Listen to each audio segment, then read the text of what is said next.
Janjian Kenapa sampai-sampai di Jakarta Pusat itu pertanyaannya dulu. Ini mereka melakukan perikatan untuk membangun museum di Taman Mini 1 sejak 2014.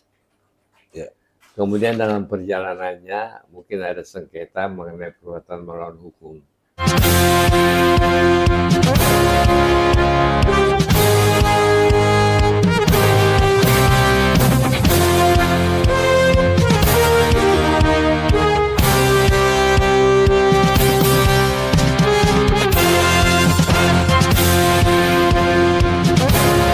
Pengacara kondang Oce Kaligis kembali ditunjuk sebagai kuasa hukum dari perusahaan asal Singapura.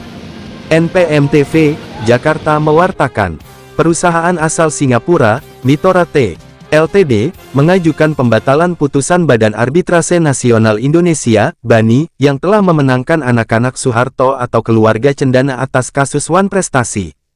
Sebagaimana diketahui, konflik ini bermula saat Yayasan Purna Bakti Pertiwi yang dimiliki anak-anak Soeharto tidak memenuhi janji membayar tuntutan atas gugatan Mitora di Pengadilan Negeri Jakarta Selatan pada 2018. Pengacara kondang Oce Kaligis, di mana beliau ditunjuk oleh PT perusahaan dari asal Singapura, Mitora, yang mengajukan pembatalan putusan Badan Arbitrase Nasional Indonesia atau BANI. Saksikan lengkapnya hanya di NPM New Posko Manado TV. Janjian. Kenapa sampai-sampai di Jakarta Pusat itu pertanyaannya dulu. Ini mereka melakukan perikatan untuk membangun museum di Taman Mini 1 sejak 2014. Ya. Kemudian dalam perjalanannya mungkin ada sengketa mengenai perbuatan melawan hukum.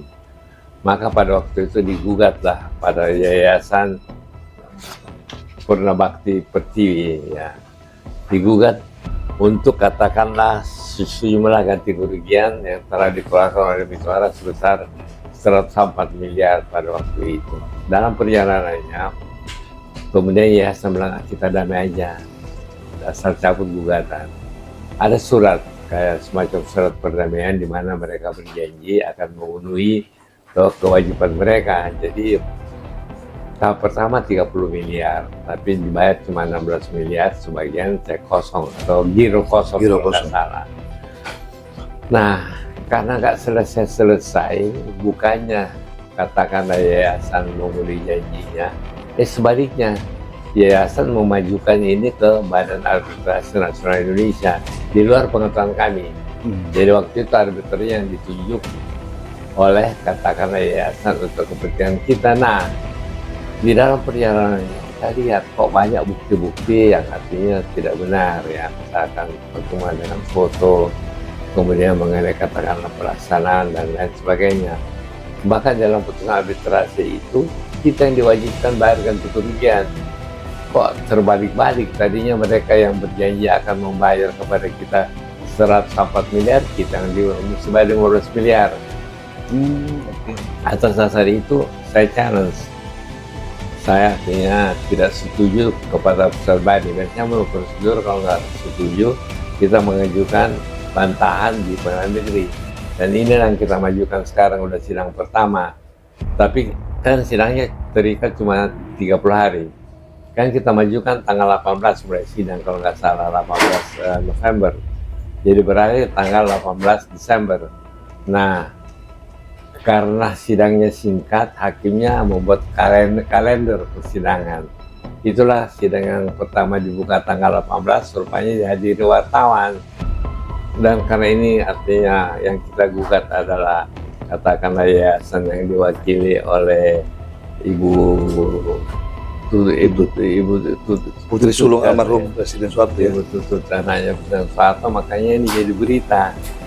Jadi beritanya itu berdasarkan apa yang telah terjadi di pengadilan yang telah dinyatakan terbuka ke umum. Nah, begitulah ceritanya. Makanya sidang kedua nanti hari tanggal 25 ya. 25 ya November ya. Ikut aja kan ya. Habis itu baru kita pembuktian. Yang kita sudah bukti-bukti kita sudah siapkan dan saksi juga ada dan ada. Nah, bagaimana jadinya nanti ya saya nggak bisa komentarin katanya. Cuma bagi saya mau majukan gugatan itu tanpa bukti tentu tidak mungkin saya lakukan. Jadi memang ada. Dan saya lihat hari ini udah semua tim kita semua luar biasa. Baik. Oke, baik. Terima kasih Pak Oce. Kuasa hukum Mitora, Oce Kaligis menyampaikan, permohonan arbitrase dengan dalil bahwa Mitora telah melakukan cedera janji wan prestasi terhadap perjanjian kerjasama nomor 13 tertanggal tanggal 7 April tahun 2014 dan telah terregister dengan nomor perkara 47013/11 Arbani 2024 adalah sebuah kekeliruan besar. Tim Liputan Hans Montolalu kontributor Jakarta mewartakan.